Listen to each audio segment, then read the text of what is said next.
ଶ୍ରୀ ଶ୍ରୀ ଠାକୁର ଅନୁକୂଳ ଚନ୍ଦ୍ରଙ୍କର ଦ୍ୱିତୀୟ ସ୍ତମ୍ଭ ଯାଜନ।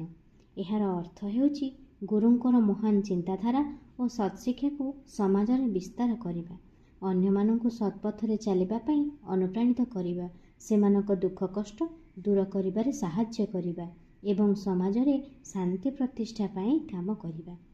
ଏହା ବ୍ୟକ୍ତିକୁ ସ୍ୱାର୍ଥପରତାରୁ ମୁକ୍ତ କରିଥାଏ, ଅନ୍ୟକୁ ଉନ୍ନତ କରିବା ପ୍ରକ୍ରିୟାରେ ନିଜର ମଧ୍ୟ ଆଧ୍ୟାତ୍ମିକ ପ୍ରଗତି ହୋଇଥାଏ।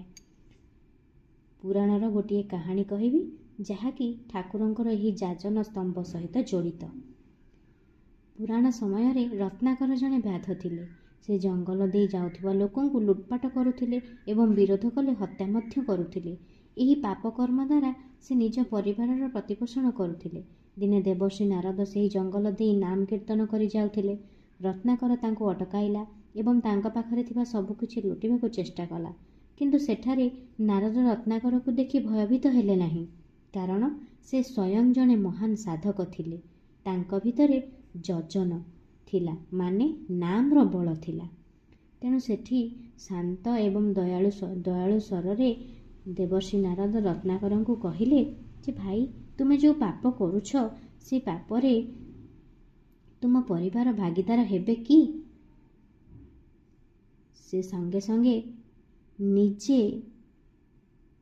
ରତ୍ନାକର ଦେବର୍ଷି ନାରଦଙ୍କୁ ଏକ ଗଛରେ ବାନ୍ଧି ଦେଇ ଘରକୁ ଗଲେ।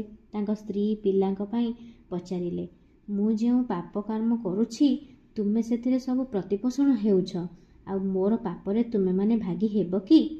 ସଙ୍ଗେ ସଙ୍ଗେ ସ୍ତ୍ରୀ ପିଲାମାନେ ସମସ୍ତେ ମନା କଲେ, କହିଲେ, ତୁମର ତ କର୍ତ୍ତବ୍ୟ ହେଉଛି ଆମକୁ ପ୍ରତିପୋଷଣ କରିବା, ଆମେ ତୁମ ପାପରେ ଭାଗି ହେବୁ ନାହିଁ।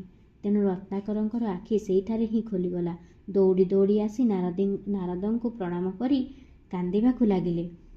କହିଲେ, ମୁଁ ମୋର ଭୁଲ ବୁଝିପାରିଛି। କିନ୍ତୁ ତାଙ୍କର ଏତେ ପାପ ଜିଭରେ ଥିଲା ଯେ ରାମ ନାମ ଉଚ୍ଚାରଣ କଲେ ମଧ୍ୟ ତାଙ୍କ ପାଟିରେ ରାମ ନାମ ପଶୁନଥିଲା। ତେଣୁ ସେ ତାଙ୍କୁ ନାରଦ ରାମ ରାମ ବଦଳରେ ମରା ମରା କହିବାକୁ ପରାମର୍ଶ ଦେଲେ ଏବଂ ରତ୍ନାକର ନିଜେ ଏତେ ସୁନ୍ଦର ଭାବରେ ଯଜନ କଲେ ଯେ ପରବର୍ତ୍ତୀ ମୁହୂର୍ତ୍ତରେ ନିଜେ ବାଲ୍ମୀକି ହୋଇ ରାମାୟଣ ଗ୍ରନ୍ଥ ରଚନା କରିବାକୁ ଲାଗିଲେ। ତେଣୁ ଶ୍ରୀ ଠାକୁରଙ୍କର ଏଇ ଯେଉଁ ଯାଜନ ସ୍ତମ୍ଭଟି ଖୁବ୍ ମହତ୍ତ୍ୱପୂର୍ଣ୍ଣ।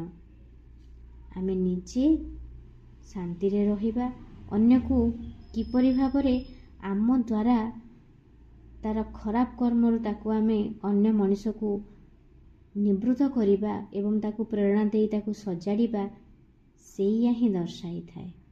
ଜୟ ଗୁରୁ।